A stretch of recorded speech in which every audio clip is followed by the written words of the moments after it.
E aí, meus amores, como vocês estão? Mais um vídeo aqui pro canal e hoje eu vou falar sobre trabalho. No meu pós-au pair, eu pensei muito sobre o que fazer, quais seriam as minhas possibilidades, eu queria trabalhar, eu queria conseguir guardar uma grana. Então, se você mora aqui, se você pensa em morar aqui e tem dúvidas em relação a trabalho, o que fazer, como fazer, que tipo de documentação precisa, vem comigo que esse vídeo é pra você. Primeiro de tudo, a gente escuta muitas histórias em relação a imigrantes aqui nos Estados Unidos, isso não é novidade, principalmente das pessoas que trabalham sem documentação. Isso é um fato. Quando eu decidi vir como au pair, trabalhar, estudar aqui, foi um caminho, no meu ponto de vista na época, era o caminho mais fácil de entrar sem documento. Então, quando a gente fala de trabalho documentado, ou seja, que você tenha permissão para trabalhar nos Estados Unidos, a gente tá falando de um processo muito burocrático, que é muito difícil para a grande maioria das pessoas, e é por isso que hoje a gente tem diversas pessoas trabalhando de forma ilegal. E por que é tão burocrático? O vínculo que você faz com os Estados Unidos, você precisa de um sponsor, que a gente chama, que basicamente é uma pessoa que vai se responsabilizar por você, seja uma pessoa, seja uma empresa, geralmente uma empresa, né? Mas pode ser também uma família que vai se responsabilizar por você, ou seja lá quem for. Mas quem tá te trazendo, quem está te convidando para trabalhar, precisa ter esse vínculo com você e ser responsável por você, financeiramente falando. É realmente como se fosse um patrocínio, sabe? Então a gente tem isso para estudantes, sabe aqueles estudantes que são extraordinários, assim, notas muito boas, pessoas que são fora da caixa? Tem diversos programas aqui nos Estados Unidos que trazem pessoas assim. Seja uma empresa que você trabalha no Brasil, que ela é multinacional e tem acesso aqui nos Estados Unidos, né? Tem sede aqui nos Estados Unidos e pode meio que te patrocinar e te trazer também através de um documento. São vários nomes de vistos, né? L1, 01, H não sei o que, tem o EB3, então são vários tipos de vistos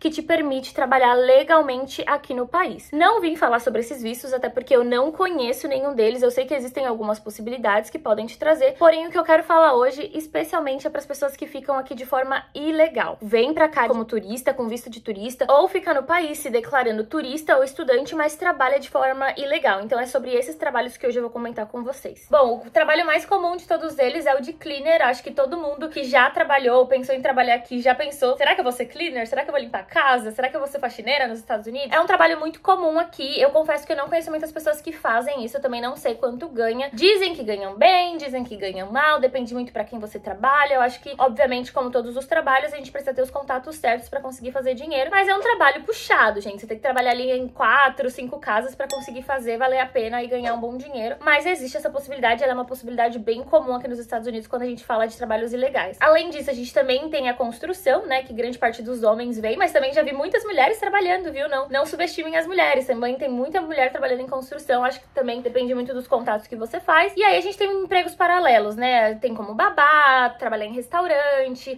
trabalhar como delivery, cuidar de idoso, então a gente tem cuidar de cachorro, enfim, a gente tem muitas opções de forma ilegal. Beleza, como isso tudo acontece? Grande parte desses trabalhos, dessas pessoas que estão ilegais, que vão buscar por esses trabalhos, elas recebem em cash, em dinheiro vivo. É uma coisa que há muito tempo eu não via, mas aqui nos Estados Unidos é muito comum o uso de dinheiro. Até máquinas, assim, quando você vai em lugares que são totalmente automatizados, que só tem máquinas pra te atender, que você paga a sua própria comida, ou você paga a sua própria roupa, ou você paga a sua própria compra, que seja, até essas máquinas, elas têm entrada pra dinheiro e pra te devolver troco, porque aqui o dinheiro é muito comum, é muito comum. Obviamente, por ser um país de imigrantes, né, grande parte aqui, né, vamos dizer, 30% da população é imigrante, mas não só por isso, é porque o dinheiro realmente é muito movimentado aqui quando a gente fala em relação a serviços, e grande parte dos serviços são feitos por imigrantes. Então, gente, é uma bola de neve que se a gente fosse entrar em detalhes, né, não caberia nesse vídeo. Mas, basicamente, todo o pagamento, ele é feito por cash. Então, a pessoa que presta o serviço, ela não precisa ali ter nenhum tipo de vínculo com contas bancárias, movimentações de conta, ninguém sabe quanto ela ganha, ninguém sabe o que ela tá fazendo, e que pra ela é ótimo, principalmente se ela tá dentro de um status e ela quer continuar renovando o status pra não ficar ilegal no país. Mas, porém, entretanto, todavia, tem aquelas pessoas que já estão aqui há anos, que já não ligam mais pra status, que não estão renovando o status, que realmente tá ilegal, que tipo assim, se sair não volta mais, e aí essas pessoas às vezes já nem ligam mais e acabam movimentando dinheiro em conta, porque é possível em alguns bancos abrir a conta, mesmo sem ter um CPF, né, que a gente chama aqui, que é o e-social, mas é possível em alguns bancos abrir a conta. Então tem gente que já movimenta, já não liga mais pra nada, mas pra quem tá querendo manter o status bonitinho, acaba se importando com isso e tomando cuidado. Um medo muito comum dentro desses trabalhos, e principalmente pras au pairs, né, que sai ali do programa e começa a trabalhar, veio ali de toda a parte certinha da formalidade, e aí, de repente, decide trabalhar de forma ilegal, com o status de turista, com o status de estudante, ou até mesmo sem status. Tem gente que opta por ficar sem status. Independente disso, um medo muito comum é como perguntar, né? Tipo, eu vou ser babá, eu vou ser cleaner, eu vou trabalhar nisso, como que eu vou pedir pra pessoa me pagar pagar em cash, ela vai saber que eu tô ilegal, que isso, aquilo. Gente, isso é um medo muito comum. Mas, cara, é muito simples. Pensa que pra pessoa que tá te pagando, pra pessoa que tá solicitando o serviço, também é muito bom. Então, ao mesmo tempo que você tá recebendo em cash e não tá declarando nenhum tipo de imposto, meio que você tá invisível, aquela pessoa também, ela saca ali o dinheiro da conta dela, te paga em cash, e quando ela for declarar o imposto dela, ela pode dizer que foi pra fins de hospitais, ela pode dizer pra whatever, ela pode dizer o que ela quiser e automaticamente também ser isenta de possíveis taxas, então pra ela também é um bom negócio. Então se alguém por algum motivo tiver tipo, ai meu Deus, eu tô te pagando em cash e falando como se fosse um grande favor, desconfie e tomem cuidado, porque isso não é um grande favor. O máximo de trabalho que essa pessoa tem é ir no banco e sacar o dinheiro pra você, só que pra ela também é um benefício, não se esqueçam disso. Se a gente parar pra pensar, isso é um ponto positivo, né? Porque aí você consegue trabalhar de forma ilegal, vir pros Estados Unidos fazer grana, juntar dinheiro e depois eu vou voltar pro meu país, ou vou ficar, não sei, o que a pessoa quiser. Pensando, pode ser um ponto positivo. Porém, tem vários pontos negativos, né? Você não consegue ali fazer a solicitação de um convênio. Então, tudo aqui nos Estados Unidos funciona através de seguro. Seguro saúde, seguro odontológico, seguro de carro. Basicamente tudo, assim, é muito difícil você fazer qualquer coisa sem seguro aqui. Aqui é uma coisa muito comum, não é opcional. É meio que, em alguns casos, até obrigatório. Por exemplo, em carro, você precisa ter seguro. A questão é, você não consegue ter seguro sem documentação. Então, você tá ali exposto a muitos riscos, né? Então, se você estiver trabalhando numa construção, por exemplo, acontecer algo muito grave com você, obviamente você vai conseguir encontrar assistência médica e tal, pagar um pouco mais caro, enfim, mas no fim do dia você não vai ter suporte. Então a pessoa que tá te contratando não tem suporte nenhum pra te dar, ela não é obrigada a te dar nenhum suporte. Fora riscos ilegais, fora medo de ser deportado, fora várias coisas que vão acontecendo ali no meio do caminho, que pode ser um ponto. Ah, Joy, mas eu quero me legalizar, como eu faço? O que você sabe sobre isso? Gente, eu não sei muitas coisas sobre isso. O que eu sei é que uma forma muito rápida e prática de se legalizar é casando, né? Eu acho que já ouvi muito, inclusive, pessoas falando, ai, se casa e não sei o que, quando que vai vir seu documento? Gente, pelo amor de Deus, eu ainda sou careta e eu espero que se um dia vocês me verem nesse canal me casando, que seja por muito, muito, muito, muito amor e não por um documento, porque pelo amor de Deus. Mas aqui, enfim, as pessoas fazem muito isso, de casar por documento. E não só isso, tem pessoas que casam e pagam. Então, tipo, tem pessoas que se relacionam por interesse até conseguir o documento, e aí vai levando ali até quando dá, porque aí tá no processo da documentação,